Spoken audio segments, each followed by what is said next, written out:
Hello friends, I am Pratibha, self-trained narcissistic abuse recovery life coach.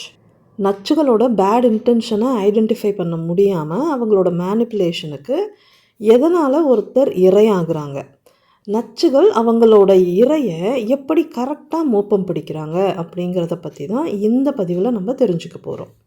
டிஸ்ரெகுலேட்டட் family சிஸ்டமில் பிறந்து வளர்கிற ஒரு குழந்தைக்கு அதோட சுயத்தை வேரூனி வளர்க்குறதுக்கான கிரவுண்ட் இருக்காது.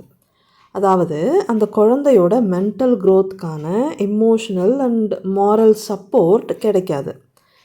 பேரண்டல் இக்னோரன்ஸ்னாலையும் அப்யூஸ்னாலையும் அந்த குழந்தைக்கு இயல்பாக நடக்க வேண்டிய இண்டிவிஜுவேஷன் அப்படிங்கிற ஒரு ப்ராசஸ் தடப்பட்டு போகுது. ஸோ அந்த குழந்தை இண்டிவிஜுவேட் ஆகிறதுக்கு முன்னாடியே ஏற்படுற இந்த சைல்ட்ஹுட் ட்ராமானால் ஒரு கோப்பிங் மெக்கானிசத்தை டெவலப் பண்ணிடும். அதோட சுயம் டெவலப் ஆகிறதுக்கு பதிலாக டாக்ஸிக் பேரண்ட்டையும் விக்டிம் பேரண்ட்டையும் சாட்டிஸ்ஃபை பண்ணுறதுக்காக அவங்களுக்கு ஏற்ற மாதிரி ஒரு ஃபால்ஸ் பர்சனாலிட்டியை அந்த குழந்தை டெவலப் பண்ண ஆரம்பிச்சிடும். அந்த குழந்தையோட ட்ரூ செல்ஃப், அதாவது ஆத்தென்டிசிட்டியை அதோட அந்த ஃபால்ஸ் பர்சனாலிட்டி ரீப்ளேஸ் பண்ணிடும்.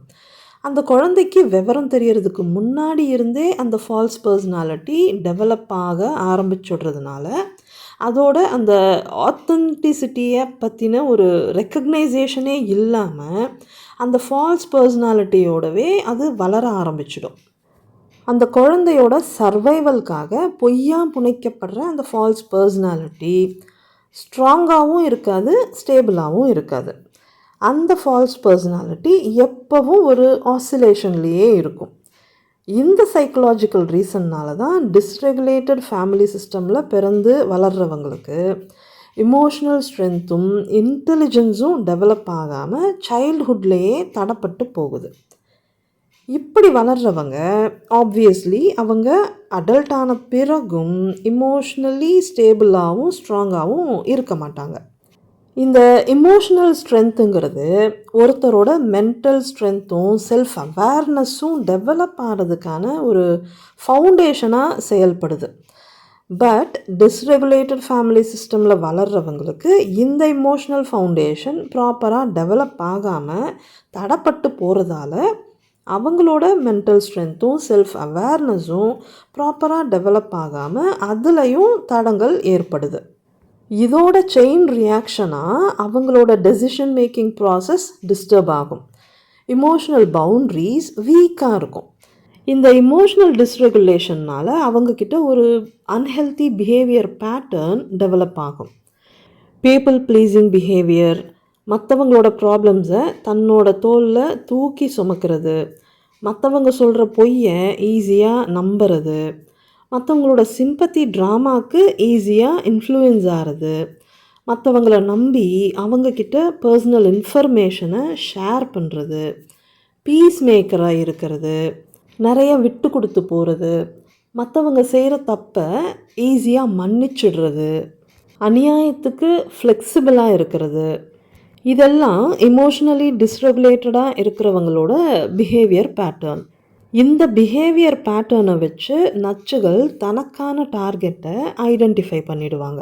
ஸோ இமோஷனல் பவுண்ட்ரிஸ் வீக்காக இருக்கிற இந்த பிஹேவியர் பேட்டர்ன் இருக்கு இல்லையா, இதுதான் மேக்னெட் மாதிரி நச்சுகளை அவங்க பக்கம் அட்ராக்ட் பண்ணும்.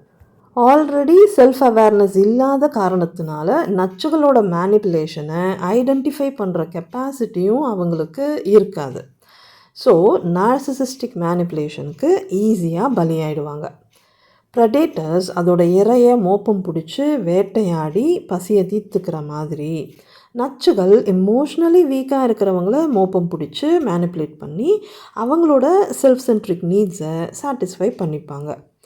நச்சுகள் அவங்களோட டார்கெட் கூட ஃபார்ம் பண்ணுற அந்த ரிலேஷன்ஷிப்பை பொறுத்து அவங்களோட தேவைகளை சாட்டிஸ்ஃபை பண்ணிப்பாங்க. அதாவது நச்சுகள் அவங்க பிக் பண்ணுற டார்கெட்ஸை வகைப்படுத்தி வச்சுப்பாங்க. அவங்க விக்டிமாக சூஸ் பண்ணுறவங்களோட ஸ்ட்ரென்த் அண்ட் வீக்னஸை பேஸ் பண்ணி அவங்கக்கிட்டேருந்து என்னென்ன மாதிரியான சப்ளையெல்லாம் எடுத்துக்க முடியுமோ அதையெல்லாம் எடுத்துப்பாங்க. ஃபார் எக்ஸாம்பிள் ஒரு சிலரை இமோஷனல் சப்ளைக்காக யூஸ் பண்ணுவாங்க, ஒரு சிலரை ஃபினான்ஷியல் சப்ளைக்காக யூஸ் பண்ணுவாங்க, கேரக்டர் ட்ரெய்ட்ஸை காப்பி பண்ணுறதுக்காக ஒரு சிலரை யூஸ் பண்ணிப்பாங்க, சோஷியல் இன்ஃப்ளூயன்ஸ்க்காக ஒரு சிலரை யூஸ் பண்ணிப்பாங்க. இதெல்லாம் போக இவங்கள மாதிரியே நச்சுகள் இருப்பாங்க இல்லையா, அவங்களையும் இவங்களோட சப்ளைக்காக யூஸ் பண்ணிப்பாங்க. பார்ட்னர் இன் க்ரைம் மாதிரி ஒரு சிலரை கூட சேர்த்துப்பாங்க, ஒரு சிலரை ஃப்ளையிங் மங்கீஸாக யூஸ் பண்ணுவாங்க. இந்த மாதிரி முடிஞ்ச வரைக்கும் தன்னை சுற்றி இருக்கிறவங்கள ஏதோ ஒரு வகையில் யூஸ் பண்ணிப்பாங்க. ஆக மொத்தம் ஒரு பெரிய நெட்வொர்க்கையே ஃபார்ம் பண்ணி வச்சுருப்பாங்க. ஆனால் இதில் செல்ஃப் அவேர்னஸ் இல்லாமல் இருக்கிற இன்னசென்ட் விக்டிம்ஸ் இவங்களோட மேனிப்புலேஷன்னால் ரொம்ப பாதிக்கப்படுவாங்க. நச்சுகளுக்கு எம்பத்தியே கிடையாதுங்கிறதுனால இவங்களால் மற்றவங்களுக்கு ஏற்படுற பாதிப்பை பற்றி இவங்க கவலையே படமாட்டாங்க. இந்த ப்ரிடேட்டர்ஸை எப்படி பவர்லெஸ் ஆக்குறது, இந்த ப்ரிடேட்டர்ஸ் கிட்ட சிக்கியிருக்கிற விக்டிம்ஸ் எப்படி பவர்ஃபுல்லாக ஆகிறது, இதை பற்றி டீட்டெயில்டாக இன்னொரு பதிவில் தெரிஞ்சுக்கலாம். ஸ்பெசிஃபிக்காக உங்கள் ரிலேஷன்ஷிப் இஷ்யூஸ்க்காக என்கிட்ட பெய்ட் செஷன் அட்டன் பண்ணணும்னு நினைக்கிறவங்க ஸ்க்ரீனில் இருக்கிற இந்த நம்பருக்கு வாட்ஸ்அப் மெசேஜ் அனுப்புங்க. பத்திரமா இருங்க, பாதுகாப்பாக இருங்க, சந்தோஷமாக இருங்க. Bye friends.